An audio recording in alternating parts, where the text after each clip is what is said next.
차은우 씨가 사제복을 입은 모습을 보고는 은혜 받았다라는 얘기가 나왔고요. 또 강동원 씨 등장씬에 후광을 보았다는 이런 간증 댓글이 달릴 정도로 사제들을 따라하는 사람들이 하나둘 생겨나기 시작합니다. 과연 대체 누가 신부님들을 따라하려 했던 걸까요?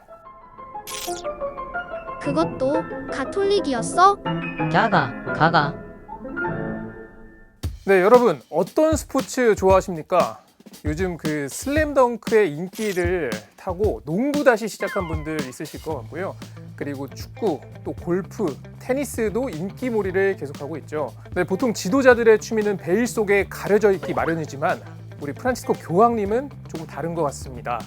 이 축구의 나라, 월드컵 챔피언 아르헨티나 출신답게 축덕으로 매우 유명합니다. 아르헨티나 명문 클럽 산 로렌소의 평생 회원이기도 하고요. 그리고 추기경 시절 때는 시간만 나면 축구장에 달려가서 축구 경기를 봤다고 합니다. 심지어 그 교황이 된 후에는 이 바티칸의 모든 형제들, 이 프라텔리 뚜띠란 이름의 축구팀을 직접 만들기도 했는데요.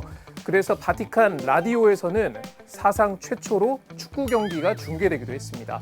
네, 그런데 프란치스코 교황이 축구에 빠질 수밖에 없는 이유 알고 계십니까?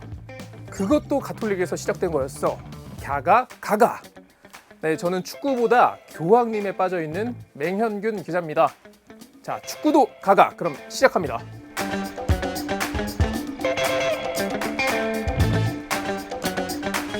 네, 야구에 4번 타자가 있다면 축구에서는 이 팀의 상징이자 플레이메이커를 상징하는 번호가 있습니다. 바로 10번입니다. 축구 왕제 펠레의 등번호가 10번으로 시작한 것에서 좀 시작이 돼서 각국의 그라운드 영웅은 등번호 10번을 달고 플레이를 펼쳤습니다. 네, 대표적으로 영국의 골든보이 마이클 오원이 있고요. 프랑스의 지네딘 지단, 그리고 아르헨티나의 마라도나도 등번호가 10번이었습니다. 심지어 아르헨티나에서는 이 마라도나의 10번을 영구 결번을 하고 싶다, 이런 요청을 피파에 하기도 했는데요. 그 이후로 얼마 전에 이 월드컵 우승을 이끌었던 리오넬 메시가 10번을 이어받게 됐죠. 그런데 얼마 전에 그 10번을 받은 선수가 또 한 명 등장했습니다. 그 주인공은 바로 프란치스코 교황입니다. El deporte es importante porque enseña a jugar en equipo. El deporte salva del egoísmo, ayuda a no ser egoísta. La vita somiglia un po' al portiere della squadra che prende il pallone da dove se lo buttano e la vita la si deve prendere da dove viene. 네, 사실 이것은 평화를 위한 친선 축구 경기를 마련한 교황을 위한 선물로 마라도나가 준비를 했었는데요. 워낙 교황이 축구 마니아로 알려졌다 보니까 각국 대표 선수들의 사인 유니폼은 물론이고 또 각종 축구 굿즈를 선물 받는 경우가 많습니다. 전 세계 유니폼이 다 있을 것 같지만 아직 어디서도 구하지 못한 유니폼이 한 벌 있는데요. 1930년 첫 월드컵에도 필드를 뛰었고 영국과 스코틀랜드의 경기에도 출장했던 사람, 필드에서 경기 내내 선수들과 함께 뛰는 사람, 바로 심판입니다. 네, 축구 경기를 보러 온 관중들에게 보통 선수들이 각인이 되다 보니까 심판을 기억하는 사람들은 별로 없습니다. 네, 그럼에도 축구계 간판 스타로 불리는 심판이 한 명 있습니다. 축구 심판계에서 전설로 불리는 인물, 피에르 루이지 콜리나 심판. 예, 이름은 낯설어도 얼굴 보면 다 기억하실 겁니다. 삭발한 두상 때문에 외계인 심판이라는 별명이 붙은 그는 실제 탈지구급의 완벽한 판정으로 더 유명합니다. 평소 선수들이 존경하는 심판에 자주 언급되는 인물이기도 한데요. 그가 유일하게 오심을 한번 남긴 적이 있습니다. 바로 이곳 한국에서 오심을 남겼습니다. 2002년 한일 월드컵 당시 아르헨티나와 잉글랜드의 경기였습니다. 마이클 오원의 다이빙을 하는 듯한 모습을 보고 심판은 페널티킥을 선언을 했습니다.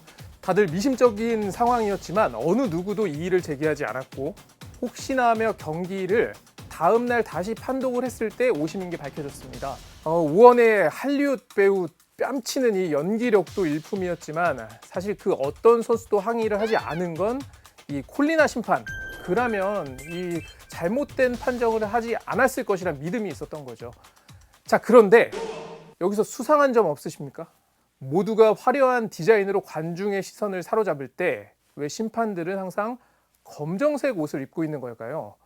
화려한 조끼를 덧입어도 기본이 검은색인 건 마찬가지입니다. 심지어 피파에서는 선수들에게 심판의 유니폼 색인 검은색을 피해 옷을 디자인하라 이런 규정까지 내려왔다고 하죠. 대체 왜 심판들은 검은색 옷을 입는 걸까요? 사실 심판들만큼이나 검은 옷에 진심인 사람들이 있습니다. 각종 시상식 그리고 행사장에서 진가를 드러내는 페피들. 파격적인 시도에 주저함 없는 이들을 사로잡은 마성의 색이 바로 검정색입니다. 얼마나 이 올블랙을 잘 소화하느냐가 패션의 척도가 되기도 하는데요. 게다가 격식 있는 자리에서는 이 검은 옷을 입어야 한다는 게 불문율처럼 이어지고 있기도 합니다. 평소 편한 옷 입으시는 우리 감독님들도 시상식에서는 올블랙 수트를 입으시는 것만 봐도 알 수 있습니다. 그런데 이렇게 너도 나도 검은 옷에 흠뻑 빠지게 된 건 불과 100여 년 정도밖에 안 된 비교적 최근의 일이라는 점 알고 계셨습니까? 그동안 블랙보다는 이 화려하고 희귀한 색상이 곧 권력의 상징이었습니다. 조선 왕은 태양을 삼킨 듯한 붉은 비단에 금빛 용을 수놓은 골룡포와 옥으로 장식한 옥대 그리고 익성관을 쓰고 그 위용을 드러냈고요. 짐이 곧 국가다 라고 외쳤던 프랑스의 루이 14세는 단비털로 된 파란 대관식 망토에 금 목걸이 그리고 신발 마니아답게 빨간 힐까지.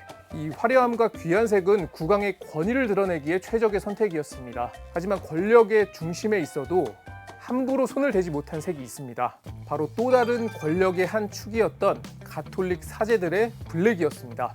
최근에 가톨릭 사제를 주인공으로 하는 영화나 드라마가 많아지면서 한두 작품쯤은 보셨을 분들이 많을 것 같은데요. 보셨던 분들의 반응이 굉장히 재밌습니다. 차은우 씨가 사제복을 입은 모습을 보고는 은혜 받았다라는 얘기가 나왔고요. 또 강동원 씨 등장씬에 후광을 보았다는 이런 간증 댓글이 달릴 정도로 그 배우들의 사제복 패션이 예상보다 엄청난 인기몰이를 했습니다. 또 강동원 씨가 영화 내내 입고 다녔던 옷, 그 로만 칼라라고 불리는 가톨릭 사제들의 정복, 수단입니다. 사실 이건 그 칼라, 즉 이 목 부분의 옷깃만을 지칭하는 말로 로마의 성직자들이 주로 이런 복장을 하고 다녀서 이런 명칭, 로만 칼라란 명칭이 붙은 거고요. 약간은 차이는 있지만 전 세계 어디를 가도 신부님들은 비슷한 복장을 하고 있습니다. 심지어 200년 전 조선에서 순교하신 주문모 신부님 역시 로만 칼라를 입고 있는 모습을 보면은 이 신부님들의 복장은 꽤나 오랜 시간 이어져 온 것을 알 수가 있습니다. 자, 그런데 더 위로 올라가서 이 12사도들의 기록을 보면 의복에 대한 이야기는 따로 나오지 않습니다. 자, 그렇다면 대체 언제부터 가톨릭 사제들은 이런 검정색 정복을 입게 된 걸까요? 교회가 생기고 3세기까지는 어떤 사제복에 대한 기록은 별로 없습니다. 4세기에 들어서서야 성 아타나시오가 성직자는 자기의 성직 집행을 위한 특수한 복장이 있어야 한다 이렇게 언급했다는 기록 정도가 나오는데요. 당시엔 별로 좀 대수롭지 않게 여겼던 것 같습니다. 오히려 복장보다는 성직자들의 정결한 마음을 통해 일반 신자들과 구분이 돼야 한다 이런 태도를 가지고 있었던 때이니까요. 시간이 조금 더 흘러서 6세기에 접어들자 성직자들의 복장이 생겨나기 시작했습니다. 아마도 박해 시대가 지나고 교회가 좀 세속화하는 상황에서 성직자들이 복장을 통해서 헌신과 가난의 삶을 좀 일깨울 필요가 있다 이렇게 좀 인식한 것으로 보입니다. 처음에는 로마인들의 복장을 참고해서 이 팔리움이라고 하는 우리의 좀 두루마기와 좀 비슷한 모양의 외투를 입었었고요.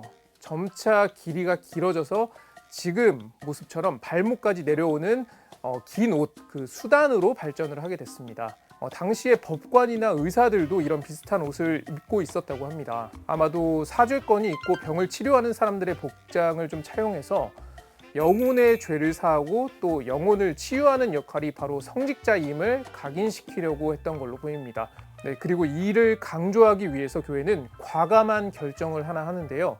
화려한 색을 모두 버리고 흰색과 검은색만을 사용하기로 한 거죠. 순수하고 가난하며 또 단순한 삶을 상징하는 흰 옷깃을 달고 또 세속에서 죽고 그리스도를 따라서 교회에 봉사하는 삶을 다짐하며 검은 옷을 입기로 한 겁니다. 당시에는 화려한 의복이 곧 권력이었던 시대였으니까요. 검은색을 자청해서 입는 사제들에게 소박하다 또는 청빈하다 이런 평이 따랐습니다. 자, 그런데 어느 순간 사제들을 따라하는 사람들이 하나둘 생겨나기 시작합니다. 이단인가 싶지만 의외로 교황청에서는 이들에 대해서 어떤 제재도 하지 않았는데요. 과연 대체 누가 신부님들을 따라하려 했던 걸까요? 네, 중세에 접어들어 교회는 본격적으로 이단과의 전쟁을 선포합니다. 교리에 대해서 다른 의견을 제시하는 정도가 아니라 유럽 곳곳에서 어떤 영토를 세력화하고 체제를 뒤흔드는 모습이 나타났기 때문입니다. 네, 교회는 대규모 종교 재판을 열어서 이단에 대한 강력한 태도를 취하는데요. 이단 세력의 우두머리를 신문하고 또 재판과 형을 집행하는 모습 등 13세기 그리고 14세기에 집중적으로 진행이 됐습니다. 사람들에게 옳고 그름을 심판하는 사람으로 검은 옷의 신부님들이 각인되기 시작한 것입니다. 네, 그리고 이상한 사람들이 등장하기 시작하는데요. 일단 죄의 옳고 그름을 판단하는 재판정에서 어느 쪽에도 물들지 않는다는 의미로 검은 법복을 입은 데 이어 그 흐름이 스포츠 경기에도 똑같이 적용이 됩니다. 그래서 심판들은 어떤 공정성과 중립성의 상징이 된 검은색 옷을 입고 경기장에서 서기 시작하게 된 겁니다. 네, 로마인 의사들의 펑퍼짐한 옷이 영혼을 치유하는 사제들의 옷의 어떤 모델이 되고, 그리고 이후 어느 한쪽에 치우치지 않는 공정과 중립의 상징이 되면서 스포츠 심판들의 옷까지 영향을 주게 된 것입니다. 자, 그런데 판사나 심판이 되지 않더라도 우리는 종종 사제복을 입을 때가 있습니다. 이게 도대체 무슨 얘기냐 하실 텐데요. 과거 교회는 종교뿐 아니라 교육을 담당하는 기관이기도 했습니다. 유럽에서도 라틴어가 잘 알려져 있지 않은 지역에서는 교회의 교리, 관습을 전파하기 위해선 교회와 함께 학교를 설립하는 일이 필수적이었던 거죠. 주로 문법이나 수사학, 신학 등을 가르쳤습니다. 시간표를 따로 짜지 않아도 될 만큼 단출했는데, 그런데 이 정도 과목만으로는 당시에도 좀 부족하다는 소리가 좀 많았던 모양입니다. 수학, 과학, 외국어, 건축 등 다양한 학문에 대해서 연구하고 가르치는 곳들이 생겨났고요. 다양한 과목을 가르친다고 해서 유니버시티, 지금의 대학의 원형에 해당하는 교육기관들이 생겨나기 시작한 겁니다. 교회 학교는 아니지만 그에 못지않게 다양한 것들에 대해서 좀 깊이 있게 배우다 보니 그런 의미로 좀 보여줄 것이 필요했어요. 그래서 택한 게 바로 사제들의 망토, 카파였습니다. 펑퍼짐하고 긴 카파를 졸업식에 입으면서 이 교회 학교 못지 않다는 것을 인증했던 것입니다. 대학을 졸업하며 입고 고생하신 부모님께 입혀드렸던 옷이 사실은 사제복이었던 것입니다. 네, 어떠십니까? 강동원이 입어야 멋진 것 같았던 그 옷이 사실은 반짝이는 20대 청년들의 한 장면에도, 함성 소리 가득한 경기장에도 함께했다는 사실 재밌지 않습니까? 네, 축구 심판도 가가! 다음 주에도 재밌는 가톨릭 비하인드 스토리 취재해서 돌아오겠습니다. 좋은 하루 보내십시오. 네, 그것도 가톨릭에서 시작된 것이었습니다. 가가. 축구 심판계에서 전설로 불리는 인물이죠. 바로 피에르루이지